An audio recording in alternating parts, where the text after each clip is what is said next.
लगन तुमसे लगा बैठे, जो होगा देखा जाएगा। तुम्हें अपना बना बैठे, जो होगा देखा जाएगा। श्री कृष्ण गोविंद हरे मुरारी, हे नाथ नारायण वासुदेवा। हरे कृष्णा। आप सभी का दिन शुभ और मंगलमय हो। माता रानी का आशीर्वाद आप सभी भक्तों पर सदा सर्वदा बना रहे। हे प्रिय भक्तों, आज मार्गशीर्ष मास का गुरुवार है, तो ऐसी मान्यता है कि आज के दिन श्री महालक्ष्मी माता की पूजा करने से और कथा सुनने से धन की बरसात होती है और घर में सुख समृद्धि का वास होता है। हमारे चैनल पर कथा पोस्ट कर दी गई है, तो आप सभी भक्तजन एक बार कथा का रसपान जरूर कीजिएगा। तो आइए सुनते हैं पुण्य फल देने वाली आज की महात्म्य कथा और साथ ही गजेंद्र मोक्ष स्तोत्र का पाठ और श्री कृष्ण चालीसा। हे प्रिय भक्तों, सबसे पहले एक बहुत ही सुंदर कथा को सुनते हैं। जय श्री गणेश। एक समय की बात है, एक नगर के राजा ने एक घोषणा करवा दी कि जब कल मेरे महल का मुख्य दरवाजा खोला जाएगा, तब जिस मनुष्य ने जिस भी वस्तु को हाथ लगा दिया, वह वस्तु उसकी ही हो जाएगी। बस इस घोषणा को सुनते ही सभी नगरवासी रात को ही महल के दरवाजे पर बैठ गए और सुबह होने का इंतजार करने लगे। सब लोग आपस में बातचीत करने लगे कि मैं उस वस्तु को हाथ लगाऊंगा, मैं उस वस्तु को हाथ लगाऊंगा। कुछ लोग कहने लगे मैं तो सोने को हाथ लगाऊंगा, कुछ लोग कहते कि मैं कीमती जेवरात को हाथ लगाऊंगा, और कुछ लोग घोड़ों के शौकीन थे तो वे कहने लगे कि मैं तो घोड़ों को हाथ लगाऊंगा। कुछ लोग हाथियों को हाथ लगाने की बात कर रहे थे, तो कुछ लोग कह रहे थे कि मैं दुधारू गौओं को हाथ लगाऊंगा। कुछ लोग कह रहे थे कि राजा की रानियां बड़ी सुंदर हैं, मैं राजा की रानियों को हाथ लगाऊंगा। और कुछ लोग राजकुमारी को हाथ लगाने की बात कर रहे थे। हे प्रिय भक्तों, अब आप कल्पना कीजिए कैसा अद्भुत दृश्य होगा वो। उसी समय महल का मुख्य दरवाजा खुला और सभी लोग अपनी अपनी मनपसंद वस्तु को हाथ लगाने के लिए दौड़ पड़े। सबको बस एक ही बात की जल्दी थी कि पहले मैं अपनी मनपसंद वस्तु को हाथ लगा दूं, ताकि वह वस्तु हमेशा के लिए मेरी हो जाए। और सबके मन में ये डर भी था कि कहीं मुझसे पहले कोई दूसरा मेरी मनपसंद वस्तु को हाथ न लगा दे। राजा अपने सिंहासन पर बैठा सभी को देख रहा था और अपने आसपास हो रही भागदौड़ को देखकर वो मन ही मन मुस्कुरा भी रहा था। कोई किसी वस्तु को हाथ लगा रहा था तो कोई किसी और वस्तु को। उसी समय उसी भीड़ में से एक छोटी सी लड़की आई और राजा की तरफ बढ़ने लगी। राजा उस लड़की को देखकर सोच में पड़ गया और फिर सोचने लगा कि यह लड़की बहुत ही छोटी है, शायद ये मुझसे कुछ पूछने आ रही है। वह लड़की धीरे धीरे चलती हुई राजा के पास पहुंची और उसने अपने नन्हे हाथों से राजा को हाथ लगा दिया। राजा को हाथ लगाते ही राजा उस लड़की का हो गया और राजा की प्रत्येक वस्तु भी उस लड़की की ही हो गई। जिस प्रकार उन लोगों को राजा ने मौका दिया था और उन लोगों ने गलती की, ठीक उसी प्रकार ईश्वर भी हमें प्रतिदिन मौका देते हैं और हम प्रतिदिन गलतियां करते हैं। हे प्रिय भक्तों, हम ईश्वर को हाथ लगाने अथवा पाने की बजाय ईश्वर की बनाई हुई संसारी वस्तुओं की कामना करते हैं और उन्हें प्राप्त करने के लिए प्रयत्न करते रहते हैं। पर हम कभी भी इस बात पर विचार नहीं करते कि यदि ईश्वर हमारे हो गए तो उनकी बनाई हुई प्रत्येक वस्तु भी हमारी हो जाएगी। ईश्वर बिल्कुल माँ की तरह है। जिस प्रकार माँ अपने बच्चे को गोदी में उठा कर रखती है, कभी अपने से अलग नहीं होने देती, ईश्वर भी हमारे साथ कुछ ऐसा ही खेल खेलते हैं। जब कोई बच्चा अपनी माँ को छोड़कर किसी दूसरे खिलौने के साथ खेलना शुरू कर देता है, तो माँ उसे उन खिलौनों के खेल में लगाकर अपने अन्य काम करने लग जाती है।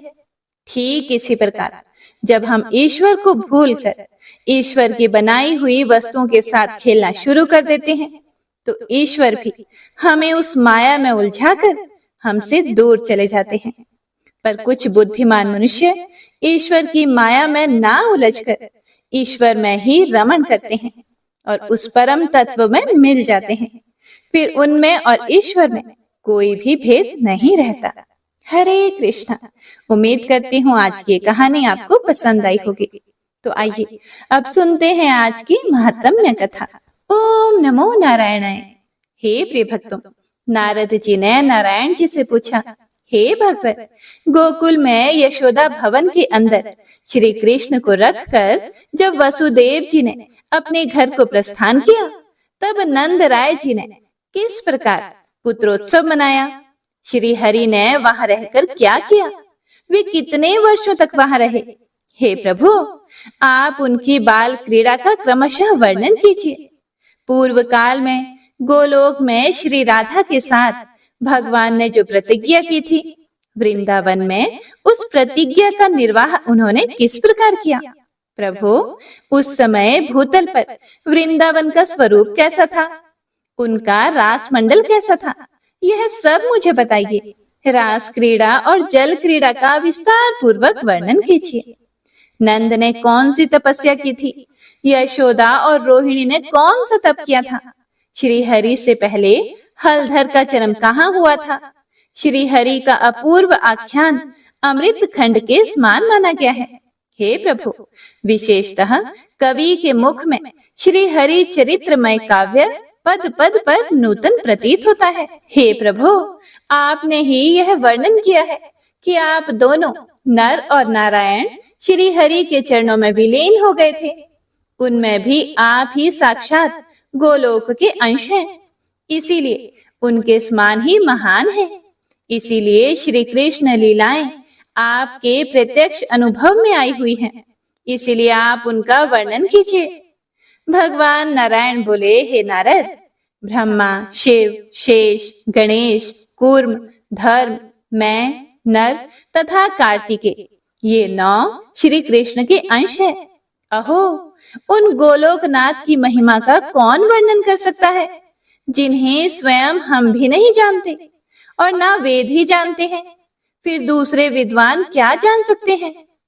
शुक्र, वामन, कल्कि, बुध, कपिल और मत्स्य, ये भी श्री कृष्ण के अंश हैं, तथा अन्य कितने ही अवतार हैं जो श्री कृष्ण की कला मात्र हैं।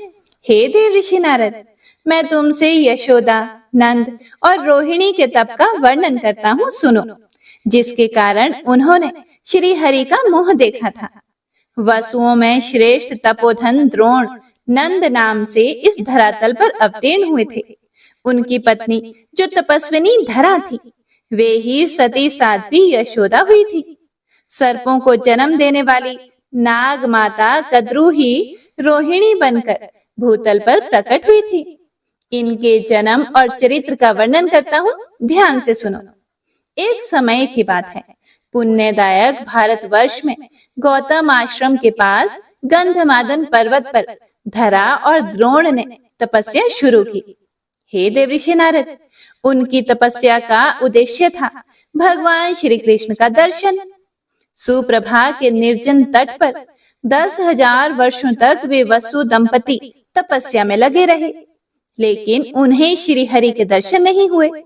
तब वे दोनों वैराग्यवश अग्नि कुंड का निर्माण करके उसमें प्रवेश करने को तत्पर हो गए।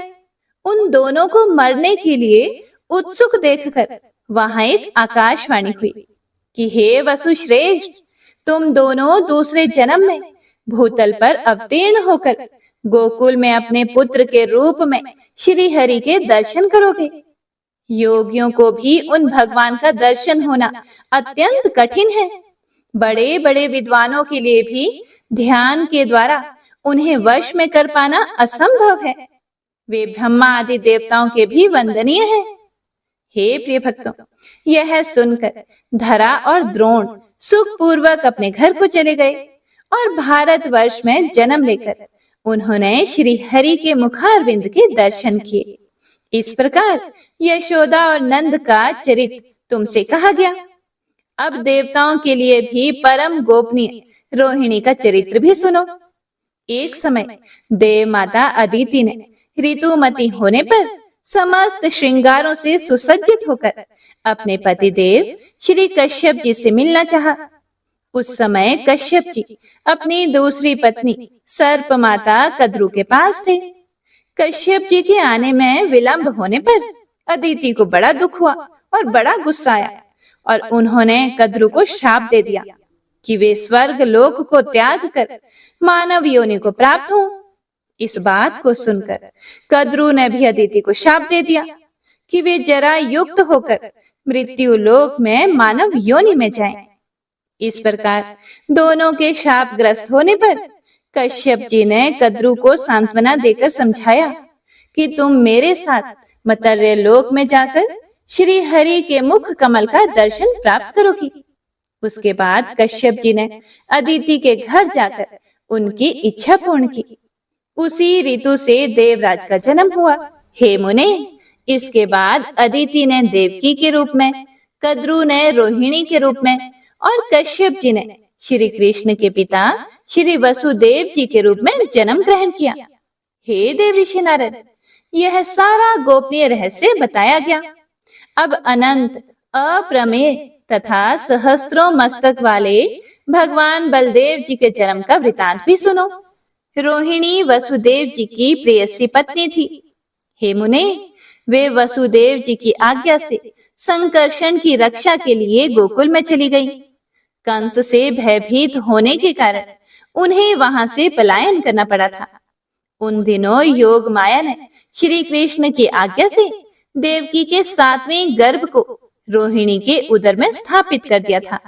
उस गर्भ को स्थापित करके वे देवी तत्काल कैलाश पर्वत को चली गई और कुछ दिनों के बाद रोहिणी नंद भवन में श्री कृष्ण के अंश स्वरूप पुत्र को जन्म दिया।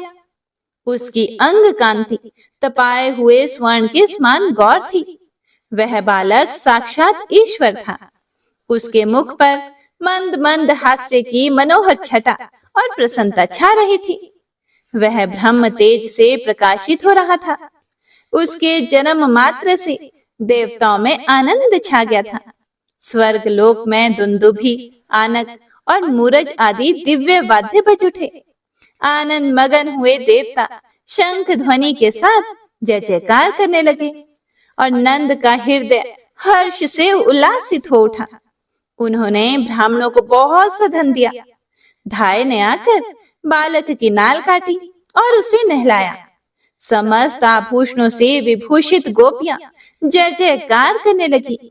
उस पराये पुत्र के लिए भी नंद ने बड़े आदर के साथ महान उत्सव मनाया। यशोदा जी ने गोपियों तथा ब्राह्मणियों को प्रसन्नता पूर्वक धन दान दिया। अनेक प्रकार के द्रव्य, सिंदूर और तेल प्रदान किए। हे वत्स, इस प्रकार मैंने तुमसे नंद और यशोदा के तप का प्रसंग कहा, हलधर के जन्म की कथा कही तथा रोहिणी के चरित्र को सुनाया। अब तुम्हें जो अभीष्ट है वह नंद पुत्रोत्सव का प्रसंग सुनो। वह सुखदायक, मोक्षदायक तथा जन्म, मृत्यु और जरावस्था का निवारण करने वाला सार तत्व है। हे प्रिय भक्तों, आप सभी भी इसे बड़े ध्यान से सुनिएगा। श्री कृष्ण का मंगलमय चरित्र वैष्णवों का जीवन है। वह समस्त अशुभों का विनाशक तथा श्री हरि के दास्य भाव को देने वाला है। वसुदेव जी ने श्री कृष्ण को नंद भवन में रख दिया और उनकी कन्या को गोद में लेकर वे हर्ष पूर्वक अपने घर को लौट आए। यह प्रसंग तथा उस कन्या का श्रवण सुखद चरित्र पहले कहा जा चुका है।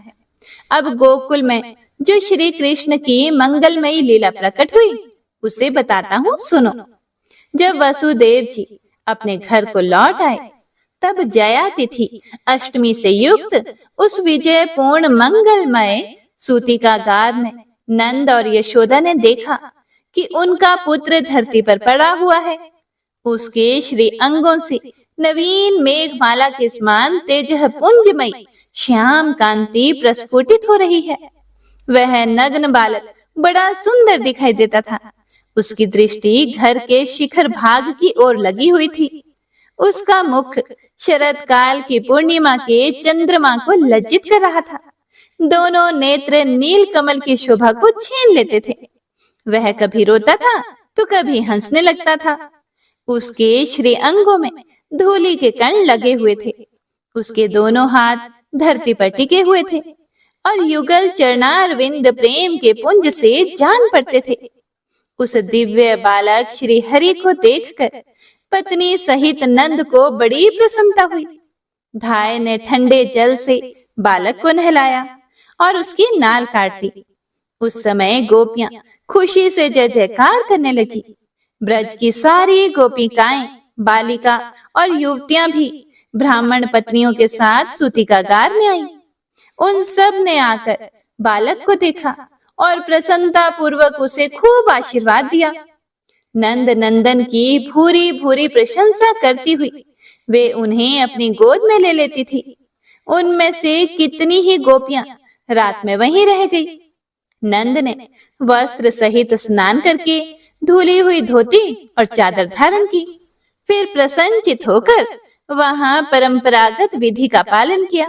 ब्राह्मणों को भोजन कराया, उनसे मंगल पाठ करवाए, अनेक प्रकार के बाजे बजवाए और वंदी जनों को धन दान दिया।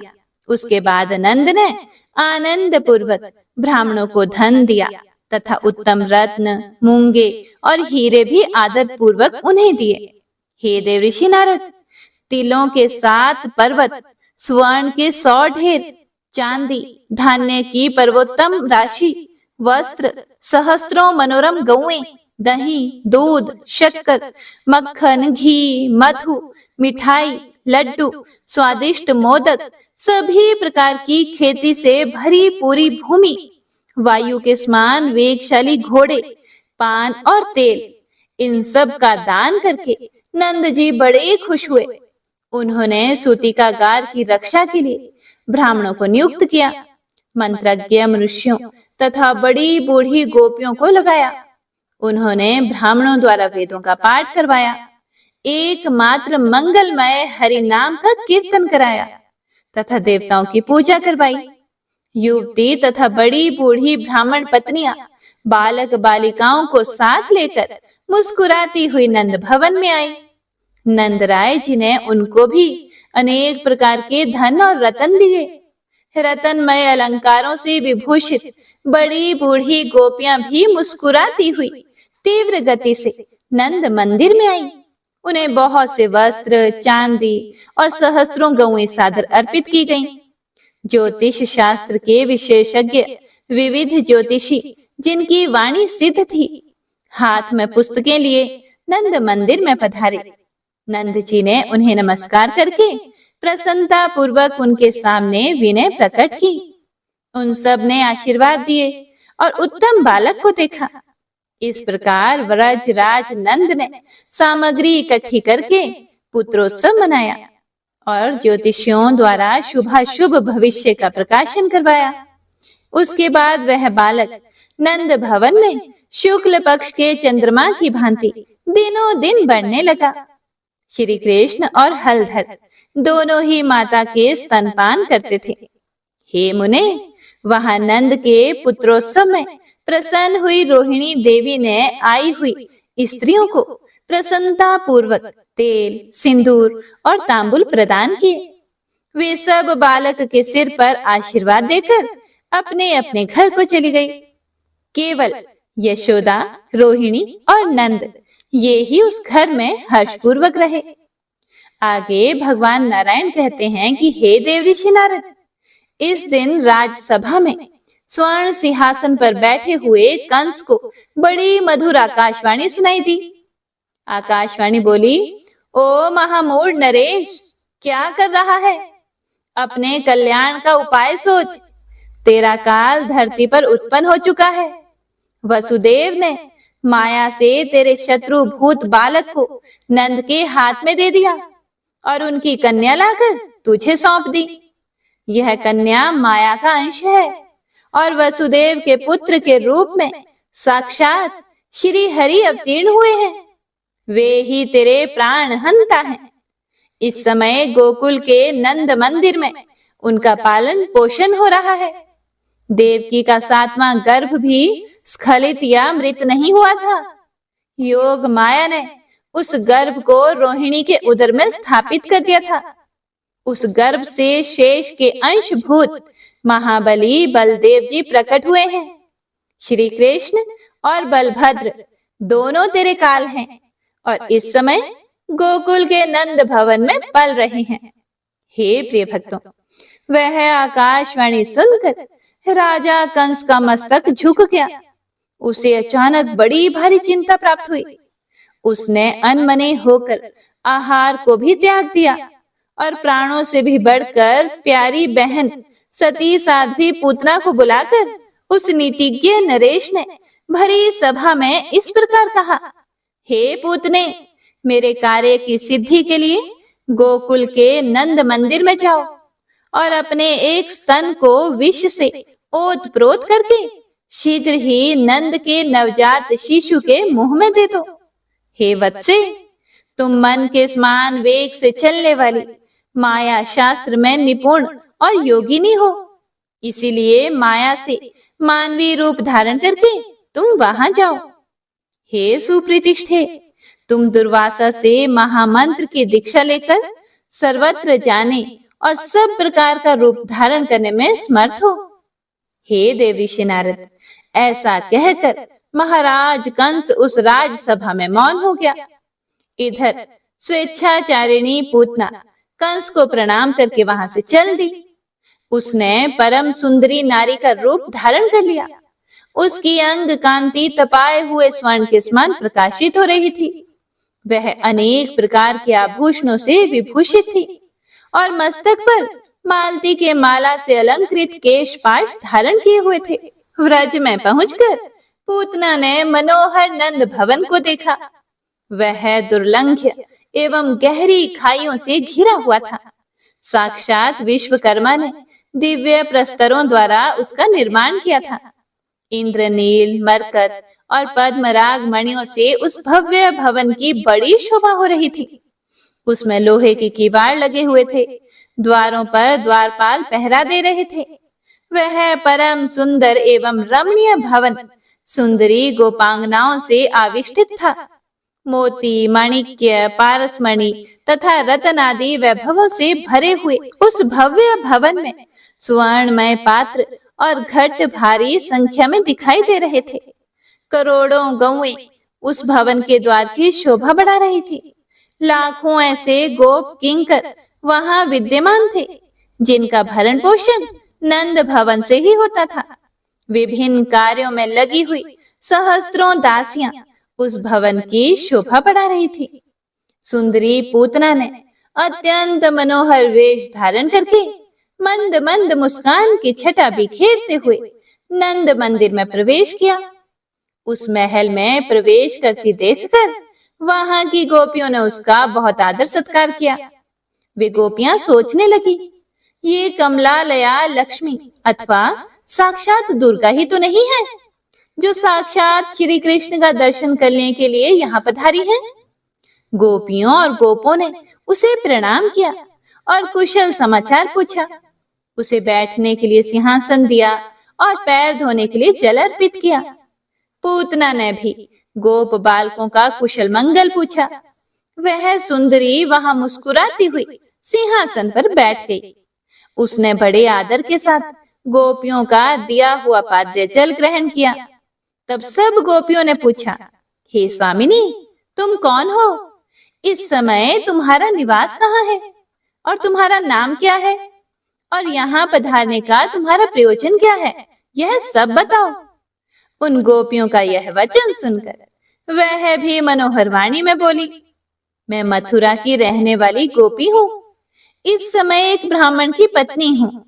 मैंने संदेश वाहक के मुख से यह मंगल सूचक संवाद सुना कि वृद्धावस्था में नंद राय जी के यहाँ महान पुत्र का जन्म हुआ है और यह सुनकर मैं उस पुत्र को देखने और उसे अभीष्ट आशीर्वाद देने के लिए यहाँ आई हूँ। अब तुम लोग नंद नंदन को यहाँ ले आओ।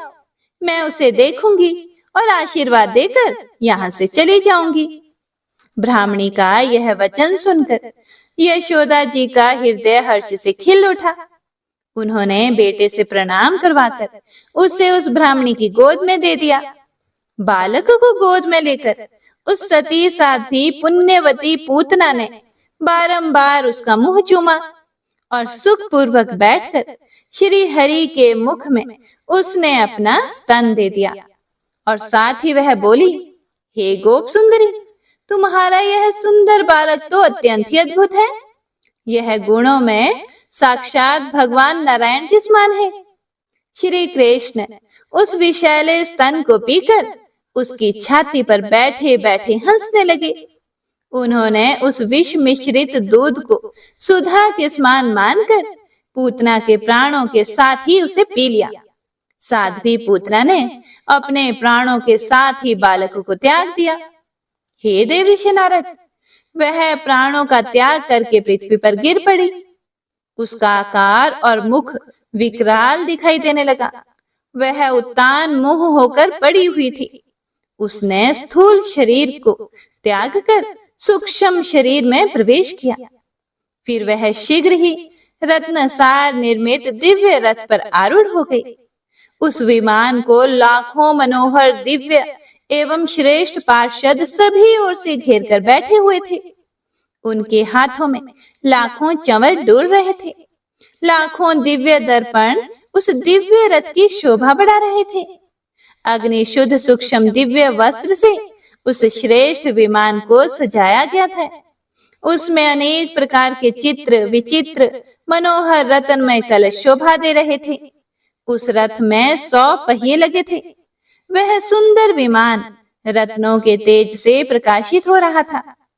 पूर्वोक्त पार्षद पूतना को उस रथ पर बिठाकर उसे उत्तम गोलोक धाम में ले गए। नारायण जी बोले, हे देवर्षि नारद, उस अद्भुत दृश्य को देखकर गोप और गोपिकाएं चकित हो गई। कंस भी वह सारा समाचार सुनकर बड़ा विस्मित हुआ। हे मुने, यशोदा मैया बालक को गोद में उठाकर उसे स्तन पिलाने लगी। उन्होंने ब्राह्मणों के द्वारा बालक के कल्याण के लिए मंगल पाठ करवाया।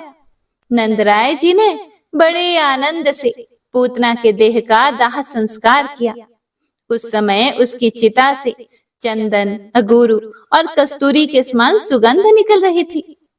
नारद जी ने पूछा कि हे भगवान, राक्षसी पूतना के रूप में वह कौन ऐसी पुण्यवती सती थी जिसने श्री हरि को अपना स्तन पिलाया, और किस पुण्य से भगवान के दर्शन करके वह उनके परम धाम में गई। यह सुनकर नारायण बोले, हे देवर्षि नारद, बलि के यज्ञ में वामन का मनोहर रूप देखकर बलि की कन्या रतनमाला ने उनके प्रति पुत्र स्नेह प्रकट किया था। उसने मन ही मन यह संकल्प किया था कि यदि इस पुत्र के समान मेरे पुत्र होता तो मैं उसके मुख में अपना स्तन देकर उसे वक्ष स्थल पर बिठाती, और भगवान से उसका यह मनोरथ छिपा न रह सका। उन्होंने इस प्रकार जन्मांतर में उसका स्तनपान किया। भक्तों की वांछा पूर्ण करने वाले उन कृपा निधान ने पूतना को माता की गति प्रदान की। हे मुने, राक्षसी पूतना ने श्री कृष्ण को विष लिपटा हुआ स्तन देकर उस द्वेष भक्ति के द्वारा भी माता के समान गति प्राप्त कर ली। ऐसे परम दयालु भगवान श्री कृष्ण को छोड़कर मैं और किसका भजन करूं? हे विप्रवर, इस प्रकार मैंने तुमसे श्री कृष्ण के गुणों का वर्णन किया, जो पद पद पर अत्यंत मधुर है। इसके अतिरिक्त भी जो श्री कृष्ण की मधुर लीलाएं हैं, उनका तुम्हारे समक्ष वर्णन करना आरंभ करता हूँ। ओम नमो नारायणाय। हे प्रिय भक्तों, आज का अध्याय यहीं समाप्त होता है। इससे आगे नारायण जी ने श्री कृष्ण की जो मधुर लीलाओं का वर्णन किया, उसका वर्णन आप सभी भक्तजन अगले अध्याय में जरूर सुनिएगा। आइए अब गजेंद्र मोक्ष स्तोत्र का पाठ करते हैं। इस माह में गजेंद्र मोक्ष स्तोत्र पढ़ने मात्र से जहां हर तरह के ऋण कर्ज से मुक्ति मिलती है, वहीं 10 दिशाओं से शुभ फल दिलाने में भी सक्षम है। इस स्तोत्र का जाप करने से जीवन में किसी भी प्रकार की परेशानियों से मुक्ति मिलती है। श्रीमद् भगवत गीता के 3रे अध्याय में गजेंद्र स्तोत्र पढ़ने को मिलता है। इस स्तोत्र में हाथी और मगरमच्छ के साथ हुए युद्ध का वर्णन किया गया है और गजेंद्र जब युद्ध से हार जाता है तो भगवान श्री हरि विष्णु का ध्यान करके उनकी स्तुति करता है और उसकी स्तुति से प्रसन्न होकर भगवान श्री हरि विष्णु आते हैं और उसे मोक्ष प्रदान करते हैं। और हे प्रिय भक्तों, इस पाठ को करते समय अगर हम अपने मन में यह भावना रखें कि हे श्री हरि विष्णु, हे मेरे प्रभु, जिस प्रकार से आपने गजेंद्र को परेशानी से बाहर निकाला, उसी प्रकार से हमें भी हमारी परेशानियों से बाहर निकालिए, तो यकीन मानिए निश्चित ही भगवान श्री हरि विष्णु हमारी मदद स्वयं करते हैं। तो आइए अब सच्चे मन से भगवान श्री हरि विष्णु का ध्यान करके इस परम कल्याणकारी स्तोत्र का पाठ करते हैं। जय श्री हरि विष्णु। शुक जी ने कहा कि बुद्धि के अनुसार पिछले अध्याय में वर्णन किए गए रीति से अपने मन को नियंत्रित करके और हृदय को स्थिर करके गजेंद्र अपने पिछले जन्म में याद किए गए सर्वोच्च कार्य और बार बार जप किए जाने वाले स्तोत्र का जाप करने लगा। गजेंद्र ने मन ही मन श्री हरि को ध्यान करते हुए कहा, जिनके प्रवेश करने से शरीर और मन चेतन की तरह व्यवहार करने लगते हैं, ओम द्वारा लक्षित और पूरे शरीर में प्रकृति और पुरुष के रूप में प्रवेश करने वाले उस सर्वशक्तिमान देवता का मैं मन ही मन स्मरण करता हूँ, जिनके सहारे ये पूरा संसार टिका हुआ है, जिनसे ये संसार अवतरित हुआ है और जिन्होंने प्रकृति की रचना की है और जो खुद उसके रूप में प्रकट हैं, लेकिन इसके बावजूद भी वो इस पूरी दुनिया से सर्वोपरि और श्रेष्ठ हैं। ऐसे अपने आप और बिना किसी कारण के भगवान की मैं शरण में जाता हूँ और अपने संकल्प शक्ति के बल पर अपने ही स्वरूप में रचित और सृष्टि काल में प्रकट एवं प्रलय में अप्रकट रहने वाले इस शास्त्र प्रसिद्धि प्राप्त कार्य कारण रूपी संसार को, जो बिना कुंठित दृष्टि के साक्ष्य रूप में देखते रहने पर भी लिप्त नहीं होते, चक्षु आदि प्रकाशकों के परम प्रकाशक प्रभु, आप मेरी रक्षा करें। बीतते गए समय के साथ तीनों लोकों और ब्रह्मादि लोकपालों के पंचभूत में प्रवेश कर जाने पर और पंचभूतों से लेकर महत्वपूर्ण सभी कारणों के उनकी परम करुणा स्वरूप प्रकृति में मगन हो जाने पर उस समय दुर्गेय और घोर अंधकार रूपेण प्रकृति ही बच रही थी। उस अंधकार से परे अपने परम धाम में जो सर्वव्यापी भगवान सभी दिशाओं में प्रकाशित होते रहते हैं, वो भगवान मेरी रक्षा करें। विभिन्न नाट्य रूपों में अभिनय करने वाले और उस अभिनेता के वास्तविक स्वरूप को जिस प्रकार से साधारण लोग भी नहीं जान पाते, उसी तरह से सत्व प्रधान देवता और महर्षि भी जिनके स्वरूप को नहीं जान पाते, ऐसे में कोई साधारण प्राणी उनका वर्णन कैसे कर सकता है। ऐसे दुर्गम चरित्र वाले भगवान मेरी रक्षा करें। अनेकों शक्ति से मुक्त सभी प्राणियों को आत्म बुद्धि प्रदान करने वाले, सबके बिना कारण हित और अतिशय साधु स्वभाव ऋषि मुनिजन, जिनके परम स्वरूप को देखने की इच्छा के साथ वन में रहकर अखंड ब्रह्मचर्य तमाम अलौकिक व्रतों को नियमों के अनुसार पालन करते हैं, ऐसे प्रभु ही मेरी गति हैं। वह जिनका हमारी तरह ना तो जन्म होता है और ना जिनके द्वारा अहंकार प्रेरित कर्म ही होते हैं, जिनके निर्गुण स्वरूप का ना कोई नाम है और ना ही कोई रूप है, इसके बावजूद भी समय के साथ इस संसार की सृष्टि और प्रलय के लिए अपनी इच्छा से अपने जन्म को स्वीकार करते हैं। उन अनंत शक्ति संपन्न परम ब्रह्म परमेश्वर को मेरा नमस्कार है। उन प्राकृत आकार रहित और अनेक रूप वाले अद्भुत भगवान को मेरा बारंबार नमस्कार है। स्वयं प्रकाशित सभी साक्ष्य परमेश्वर को मेरा शत शत नमन है। वैसे देव जो मन, वाणी और चित्त वृत्तियों से परे हैं, उन्हें मेरा बारंबार नमस्कार है। विवेक से परिपूर्ण पुरुष के द्वारा सभी सत्व गुणों से परिपूर्ण, निवृत्ति धर्म के आचरण से मिलने योग्य और मोक्ष सुख की अनुभूति रूपी भगवान को मेरा नमस्कार है। सत्व गुणों को स्वीकार करके शांत, रजोगुण को स्वीकार करके घोर और तमोगुण को अपनाकर मूढ़ से प्रतीत होने वाले, भेद रहित अतएव सदा संभाव से स्थित ज्ञान धन प्रभु को मेरा नमस्कार है। शरीर, इंद्रिय आदि के समुदाय रूप सभी पिंडों के ज्ञाता, सबके स्वामी और साक्षी स्वरूप प्रभु को मेरा बारंबार नमस्कार है। सबके अंतर्यामी, प्रकृति के भी परम कारण लेकिन स्वयं कारण रहित भगवान को मेरा शत शत नमस्कार है। सभी इंद्रियों और सभी विषयों के जानकार, सभी प्रतीतियों के कारण रूप संपूर्ण जड़ प्रपंच और सबकी मूलभूता अविद्या के द्वारा सूचित होने वाले और सभी विषयों में अविद्या रूप से भासने वाले भगवान को मेरा नमस्कार है। सबके कारण लेकिन स्वयं कारण रहित तथा कारण होने पर भी परिणाम रहित होने की वजह से अन्य कारणों से भी विलक्षण कारण आपको मेरा बारंबार नमस्कार है। सभी वेदों और शास्त्रों के परम तात्पर्य, मोक्ष रूपी और श्रेष्ठ पुरुषों की परम गति देवता को मेरा नमस्कार है।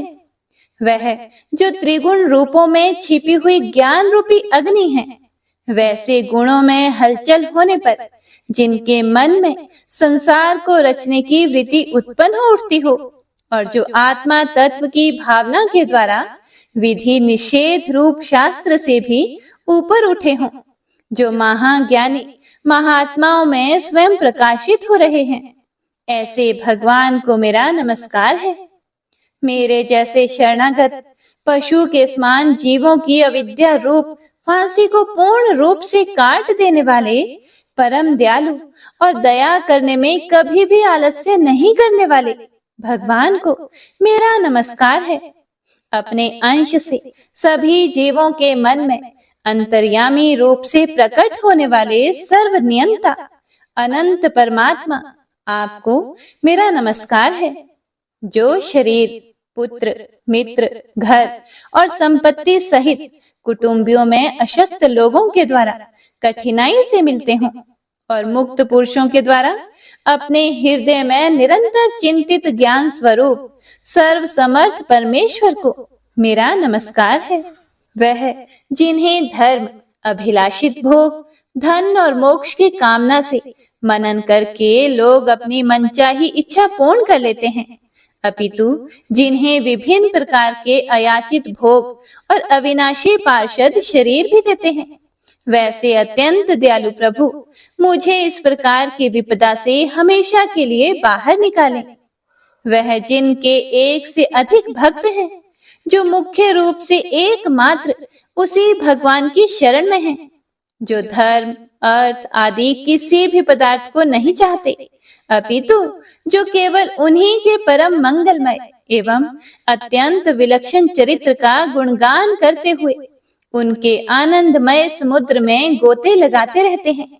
उन अविनाशी, सर्वव्यापी, सर्वमान्य ब्रह्मादि के भी नियामक, अभक्तों के लिए भी हमेशा प्रकट होने वाले, भक्ति योग द्वारा प्राप्त अत्यंत निकट होने पर भी माया के कारण अत्यंत दूर महसूस होने वाले, इंद्रियों के द्वारा अगम्य और अत्यंत दुर्विज्ञ, अंत रहित लेकिन सभी के आदि कारक और सभी तरफ से परिपूर्ण उन प्रभु की मैं स्तुति करता हूँ।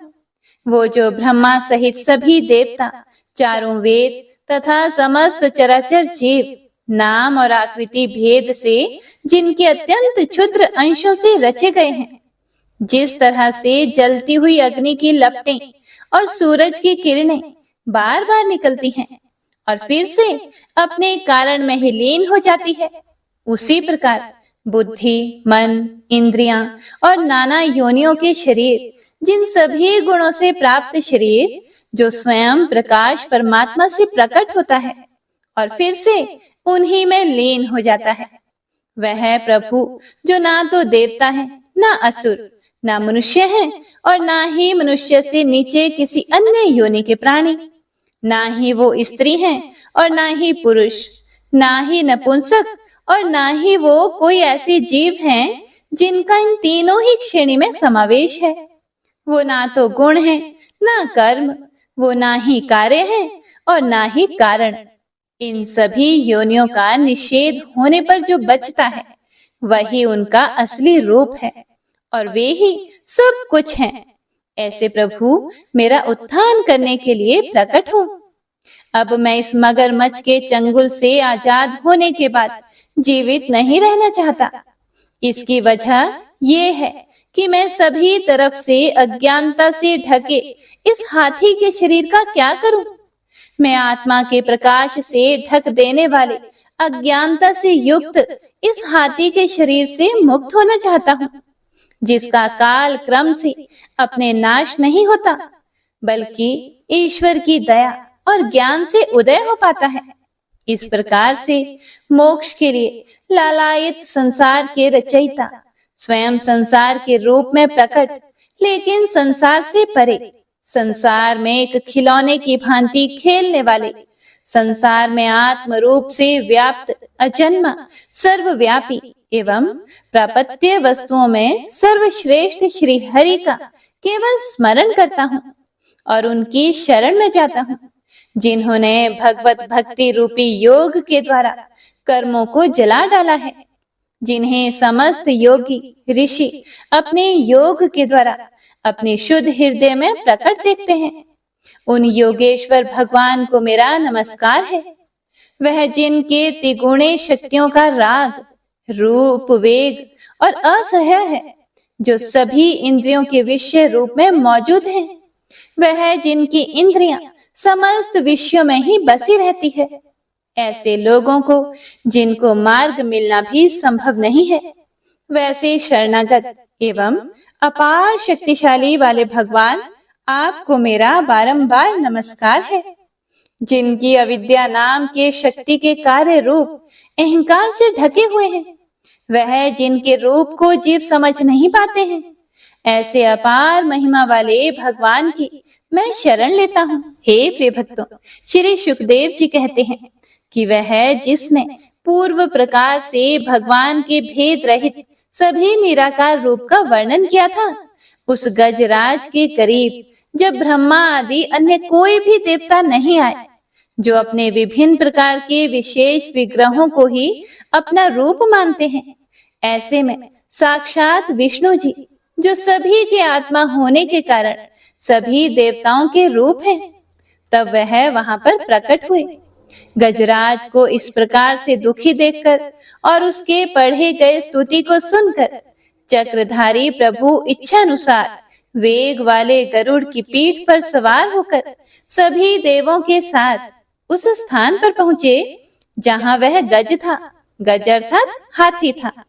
सरोवर के अंदर महाबलशाली मगरमच्छ द्वारा जकड़े और दुखी उस हाथी ने आसमान में गरुड़ की पीठ पर बैठे और हाथों में चक्र लिए भगवान श्री हरि विष्णु को आते हुए जब देखा, तो वह अपनी सूंड में पहले से ही उनकी पूजा के लिए रखे कमल के फूल को श्री हरि पर बरसाते हुए कहने लगा, सर्व पूज्य भगवान श्री हरि नारायण, आपको मेरा प्रणाम है। सर्व पूज्य भगवान श्री हरि, आपको मेरा नमस्कार है। लाचार हाथी को पीड़ित देखकर श्री हरि विष्णु गरुड़ से नीचे उतरकर सरोवर में उतर आए और वह दया से प्रेरित होकर ग्राह सहित उस गज को तुरंत ही सरोवर से बाहर निकाल आए और देवताओं के देखते ही देखते अपने चक्र से मगरमच्छ के गर्दन को काट दिया और हाथी को उस पीड़ा से बाहर निकाल लिया।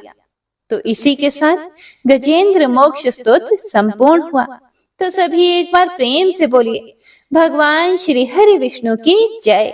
बंशी शोभित कर मधुर नील जलद तन श्याम, अरुण अधर जनु बिंब फल नयन कमल अभिराम। पूर्ण इंद्र अरविंद मुख पीतांबर शुभ साज, जय मन मोहन मदन छवि कृष्ण चंद्र महाराज। जय यदुनंदन जय जगवंदन, जय वसुदेव देवकी नंदन, जय यशोदासुत नंद दुलारे, जय प्रभु भक्तन के धृत तारे। जय नटनागर नागन थैया, कृष्ण कन्हैया धेनु चरैया। पुनि नख पर प्रभु गिरिवर धारो, आओ दीनन कष्ट निवारो। वंशी मधुरे अधर धर तेरे, होवे पूर्ण मनोरथ मेरी। आओ हरि पुनि माखन चाखो, आज लाज भारत की राखो। गोल कपोल चिबुक करुणारे, मृदु मुस्कान मोहिनी डारे। रंजित राजीव नयन विशाला, मोर मुकुट वैजंती माला। कुंडल श्रवण पीत पटाछे, कटि किंकणी काछन काछे। नील जलज सुंदर तनु सोहे, छवि लखि सुर नर मुनि मन मोहे। मस्तक तिलक अलक घुंघराले, आओ कृष्ण बांसुरी वाले। करि पय पान पूत नहीं तार्यो, अका बका का सुर मार्यो। मधुवन जलत अग्नि जब ज्वाला, भय शीतल लखि तहि नंद लाला। सुरपति जब ब्रज चढ़े और साई, मोसर धार वारी वर्षाई। लगत लगत ब्रज चहन बहायो, गोवर्धन नख धारी बचायो। लखि यशोदा मन भ्रम अधिकाई, मुख मह 14 भुवन दिखाई। दुष्ट कंस अति उधम मचायो, कोटि कमल जब फूल मंगायो। नाथी काली यही तब तुम लीन है, चरण चिन्ह दई निर्भय कीन है। करि गोपिन संग रास विलासा, सबकी पूर्ण करी अभिलाषा। केतिक महासुर संहार्यो, कंस ही केस पकड़ी दई मार्यो। मात पिता की बंदी छुड़ाई, उग्रसेन कहा राज दिलाई। मही से मृतक छहो सुत लायो, मातु देव की शोक मिटायो। भौमासुर मुर दैत्य सहारी, लाए 68 सहस कुमारी।